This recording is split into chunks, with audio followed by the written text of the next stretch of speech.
we're going to talk about Hopsin, or not Hopsin, but Danny Brown.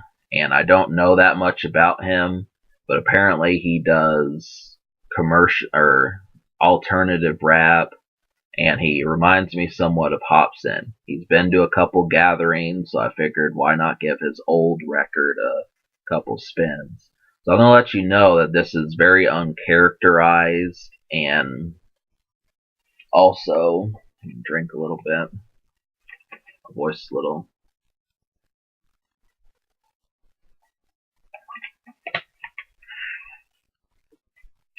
He is. He's kind of close to some of the newer age of rappers that have come out, kind of like the Childish Gambino and Kid Cudi type people. And I think in a lot of ways, I don't really know that style that well, but the trip is worth taking to a degree, just because when he cuts loose, these are some of the finer party songs. And I'm not just a party person, but these are some of the finer songs to kick back to that has been seen in a while. It's probably definitely out of 2013, some of the slicker stuff, but there's not nearly enough of these records, and when he starts elaborating, it gets a little bit less interesting. It gets a lot less interesting, and the album deters. So there are songs you can smoke to on this release, and of course they have names for them, but besides the smoking songs, I'm going to say Dip, Handstand, $25 are some good ones to go for. Those will pretty much allow you to do it. And I guess the main thing is that for alternative hip hop, it's not necessarily that these guys don't go out.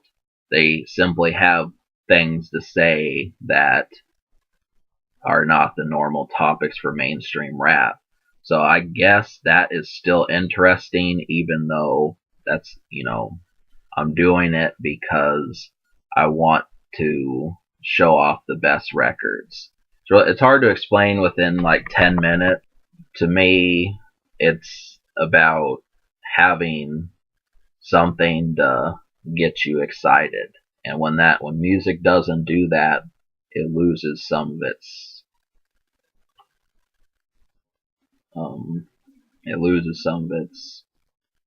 charm. But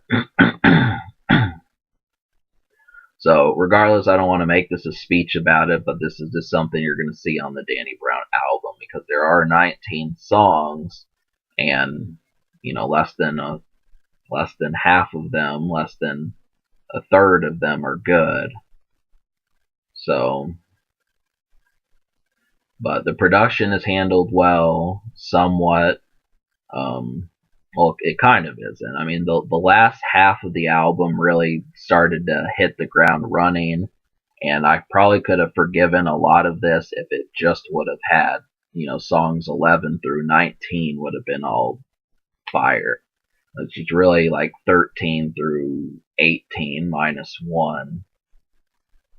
So let's just get to the unheard songs. What I've been thinking is, well, I've already said what I thought, but here are the songs worth playing. Well, here are the songs that have the most appeal. $25, Dip, Smoking and Drinking, Break It, Handstand, and Kush Coma. Now, I think you'll notice when you listen to these songs how much flair that they have and how live they sound, and how much more of a good time you're going to have compared to listening to some of the other ones. A lot of these songs I didn't like simply because they were far too short. I think there's 5 or 6 songs that are less than 2 minutes and 30 seconds, which don't really feel like songs. They feel more like verses slapped onto a beat. It just doesn't have that official cohesiveness like this is something I don't feel a lot of mainstream rappers would even put on an album.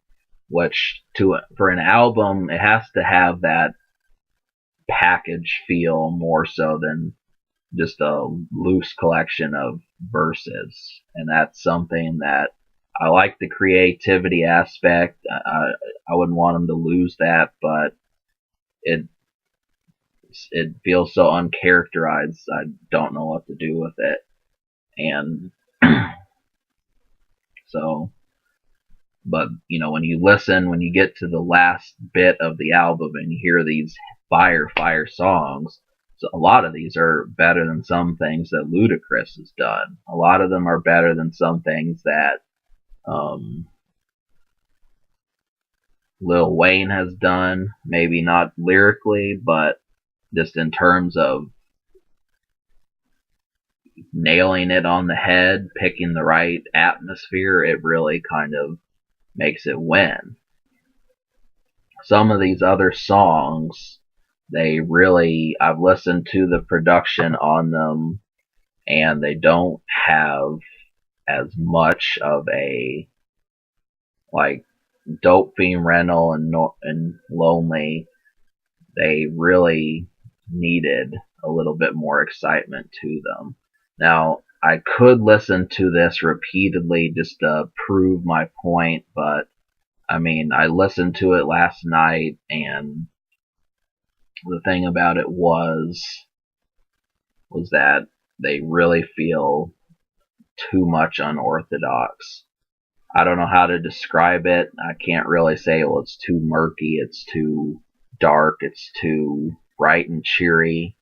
But when you hear these songs, they don't feel like something that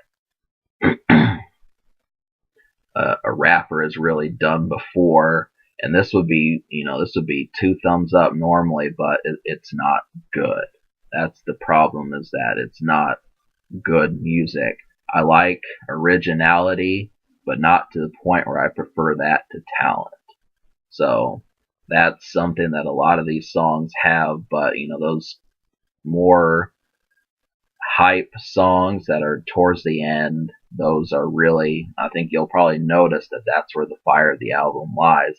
I do kind of wish that Way Up Here and Dubstep would have been that way as well, because Dubstep's 2 minutes and 15 seconds, and Way Up Here, that the production on that one is just too annoying. So, but that would have made a good 8 or 9 songs out of 19. But alright, so I'm gonna give this album, because I like 6 out of 19 songs, I'm gonna give it a 3 out of 10. Just a 3. Now, you should take a look at some of these. You're gonna like a lot of them, but I think a lot of people are gonna be left wanting more. Now, obviously, I cannot speak for the whole alternative rap mindset. I know people who have been listening to this for 6, 7, how many years, probably are used to this sort of thing. So I'm not going to attempt to change your mindset, but I do think some of these songs are probably better than others. So it's good to find those so you don't have to be listening to things you don't want to listen to. So that is the score. The future, this album came out late 2013. So I don't know what's going to happen. Let's see. The social score, I'll give it a 5 social, because he has gotten attention. The songs have charted. People know who he is. And apparently, he's one of the folks that is pushing the genre. Can it be top? Yes. I think it can in a lot of ways. I give this album a 3 out of 10 and a 5 social. Subscribe for more fun.